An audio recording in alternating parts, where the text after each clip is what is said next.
Busting the myth of racial superiority. Are whites more intelligent than blacks? Yes, say many people. Whites, as a race, have inherited more intelligence than blacks. William Shockley, a Nobel laureate in physics, strongly asserts that this is so. He says, "My research leads me inescapably to the opinion that the major cause of American Negroes' intellectual and social deficits is racially genetic in origin."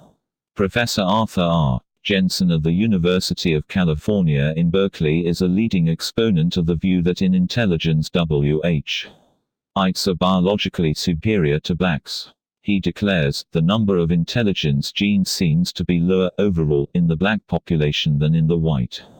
What is the basis for such claims? Basis or claims. Inheritance, many will point out, has a lot to do with racial differences. Blacks have inherited dark skin, thick lips and kinky hair, and whites have inherited strikingly different features. So, if whole groups of people have inherited such different physical characteristics, it is only reasonable.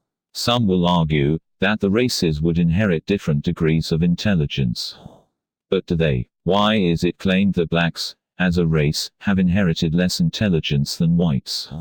The reason is principally due to results from intelligence quotient (IQ) tests. In these tests, blacks score, on the average, about 15 points lower than whites. Even when whites and blacks of a similar social and economic status are tested, the scores of whites average significantly higher than do the scores of blacks. Sir Jensen concludes from such evidence, that something between 1/2 and 3/4 of the average IQ difference between American Negroes and whites is attributable to genetic factors. The results from IQ tests, coupled with conclusions based on the evolution theory, have reinforced the opinion of many that blacks are mentally inferior. Some scientists have argued that the races evolved, to a large extent, independently over hundreds of thousands of years. Blacks, it is claimed, crossed the evolutionary threshold into the category of Homo sapiens later than whites. Since IQ tests today are the principal basis for the claim that blacks are inherently less intelligent than whites, let us look at those tests. Intelligence and IQ tests. First of all, what is meant by intelligence? That is a surprisingly difficult question to answer. A great many different qualities might be called intelligence. People may be intelligent, in one context, perhaps being able to memorize names and dates easily, but be stupid in another, such as in doing arithmetic problems. So there is no universally accepted definition of what intelligence is. What about IQ tests, then? Do they measure intelligence? Commenting on this, Patrick Meredith, professor of psychophysics at Leeds University, England, said, "It might be held that Frenchmen are brighter than pygmies, but if you see pygmies in the natural environment making bridges out of fiber and living life successfully, you might ask what you mean by intelligence." The IQ rating is no indication of how a person will behave in a defined situation. The IQ test is a totally unscientific concept. It is generally agreed that IQ tests fail to give a complete picture of the many factors involved in intelligence. Circumstances and backgrounds of peoples are too varied for them to be able to do this. What, then, do IQ tests measure? Arthur Wimby, professor of psychology at a university in the southern United States, observes, "Studies lead to the conclusion that IQ tests do not measure innate intellectual capacity, but rather a group of learned skills that can be taught in the classroom or in the home. To confirm this, it has been demonstrated that persons can be taught how to take IQ tests, with startling results." One investigator reports that a young Mississippi black student was given instruction about taking such tests, and in 6 weeks he raised his IQ score dramatically. You can easily imagine the wrong conclusions a person might draw from IQ scores, and the effects this can have. An American black, who is now a university professor, writes, "At 15 I earned an IQ test score of 82. Based on this scare, my counselor suggested that I take up bricklaying because I was good with my hands. I went to Philander Smith College anyway, graduating with honors, earned my master's degree at Wayne State University and my Ph.D. at Washington University in St. Lewis. Other blacks, equally as qualified, have been wiped out. Yet the fact remains that whites score, on the average, 15 points higher than the blacks on IQ tests. Why? If one is going to argue that blacks are innately just as intelligent as whites, then why don't they score better than they do? Examining the question in context. There are many factors that can account for the lower average IQ scores. In particular, American blacks have been greatly disadvantaged by the treatment by whites as inferiors, and as undesirables. Former Supreme Court Chief Justice Earl Warren illustrated modern racial attitudes in an April 1977 Atlantic article.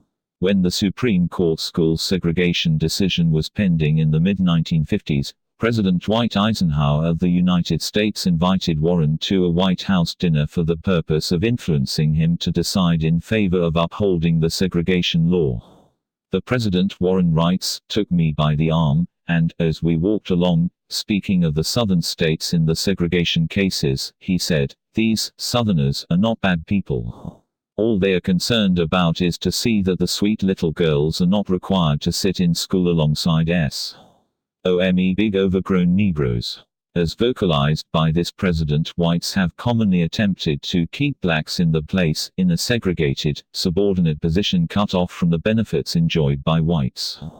During slavery, and later during legalized segregation, this was easy to do. Blacks who stepped out of line were whipped, lynched or otherwise punished.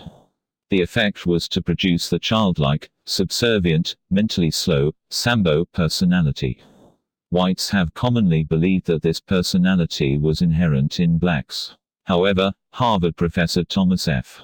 Pettigrew explains, no African anthropological data have ever shown any personality type resembling Sambo. And the concentration camps, in Nazi Germany, molded the equivalent personality pattern in a wide variety of Caucasian prisoners. Nor was Sambo merely a product of slavery, in the abstract, for the less devastating Latin American system of slavery never developed such a type. Quote, thus, IQ test results must be considered in this context of over 300 years of oppression during which many blacks, for their own defense and survival, adopted a subservient personality. And remember, until the latter part of the last century it was against the law in many places of the United States for blacks to learn to read or write.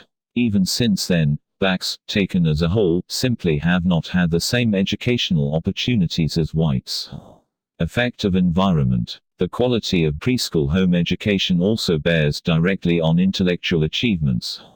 It is of interest that the full 15-point IQ gap is manifest in the United States between black and white children by age 5, even before they go to school.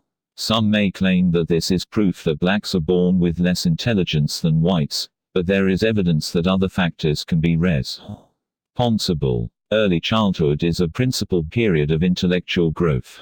Dr. Benjamin Bloom of the University of Chicago, as well as other educators, maintains that by the time a child reaches age 5 he has undergone as much intellectual growth as will occur over the next 13 years. In keeping with such conclusion, Science Newsletter observes, during the early years, a child's intelligence can be greatly influenced by a responsive environment conducive to learning and exploring. But consider the home situation of many American blacks. The families are more frequently disrupted than are white families. The father is often not at home, perhaps being forced to look in another area for employment.